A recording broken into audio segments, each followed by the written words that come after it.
I'm Jason, and what happened on that fateful Halloween night still haunts my every thought. A night when my friends and I stumbled upon a seemingly abandoned house, unleashing a terror we could never have imagined. It all began with the promise of the ultimate Halloween adventure. My friends, Mike, Lisa, and I had grown tired of the same old trick-or-treating routine. We craved something more thrilling, something that would make our hearts race. As we roamed the dimly lit streets of our suburban neighborhood, the wind carried the distant echoes of laughter and the smell of freshly carved pumpkins. It was the quintessential Halloween night. A night for mischief and mystery.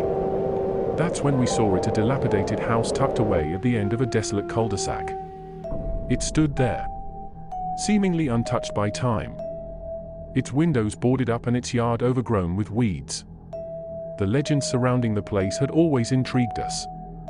Tales of the house being cursed, haunted, and the epicenter of unexplained disappearances over the years. We couldn't resist the temptation. With flashlights in hand and hearts pounding with anticipation, we approached the house. Its warped wooden door creaked open with a ghostly moan, as if beckoning us inside. The air inside was thick with dust and an eerie silence. The only sound was the faint flickering of our flashlights as we explored the dimly lit rooms. The walls were adorned with ancient, tattered wallpaper, and the floorboards creaked with every step.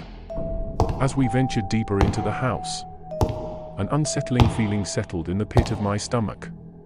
It was as if the very walls were watching us, their eyes filled with malevolence. Mike, always the skeptic, chuckled nervously, trying to mask his unease. That's when we stumbled upon the basement, a place that would forever change the course of our lives. The staircase leading down was steep and narrow, and a pungent, foul odor wafted up from the depths. Lisa hesitated, but curiosity got the best of us, and we descended into the abyss. The basement was like a chamber of horrors. Rusty chains hung from the ceiling, and grotesque symbols were etched into the walls.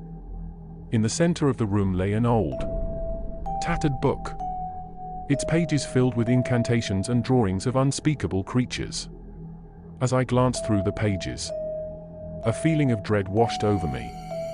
Mike, still trying to play the fearless leader, approached an ancient-looking mirror that leaned against the wall. His reflection seemed distorted, his face contorted into a grotesque grin that was not his own. His laughter turned into a blood-curdling scream, and the mirror shattered into 1,000 pieces. We rushed to his side, but Mike was gone, vanished into thin air, leaving only the chilling echo of his scream. We called out his name, but there was no response. It was as if he had been swallowed by the very darkness that surrounded us. Panic set in, and we raced back upstairs, desperate to escape the nightmarish house. But as we reached the front door, we realized it was no longer there. The entrance had disappeared, replaced by an endless corridor that seemed to stretch into infinity. We were trapped, the walls of the house closing in on us.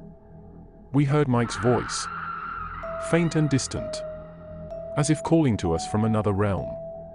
Lisa and I exchanged terrified glances, knowing that we had to find our friend and escape this living nightmare. We retraced our steps, back to the basement, back to the shattered mirror. Lisa picked up the ancient book, her trembling hands flipping through the pages. She stumbled upon a page that described a ritual to open a doorway to another dimension. A doorway that could only be closed by a willing sacrifice. We realized that we had unwittingly unleashed a malevolent force, and the only way to save Mike and ourselves was to perform the ritual. With no other choice, we followed the instructions, reciting the incantations with trembling voices. As we completed the ritual, the house seemed to shudder and groan, as if in agony. The corridor leading to the front door reappeared, and we rushed through it, desperate to escape. But as we stepped outside, we realized that the neighborhood had changed. The streets were empty, the laughter and the smell of pumpkins replaced by an eerie silence and a pervasive sense of dread. We had unwittingly crossed over into another dimension. A nightmarish realm where time stood still. And the horrors of the house had followed us. Mike was nowhere to be found. And the world around us was a twisted, surreal nightmare. We had paid a terrible price for our Halloween adventure. A price we would spend the rest of our lives trying to understand. The house, with its malevolent secrets, had become our prison. And the horrors it held had become our constant companions. And so, as the years passed, we roamed the endless streets of that forsaken dimension, searching for a way back home, haunted by the memory of that fateful Halloween night and the terrifying house that had forever changed our lives.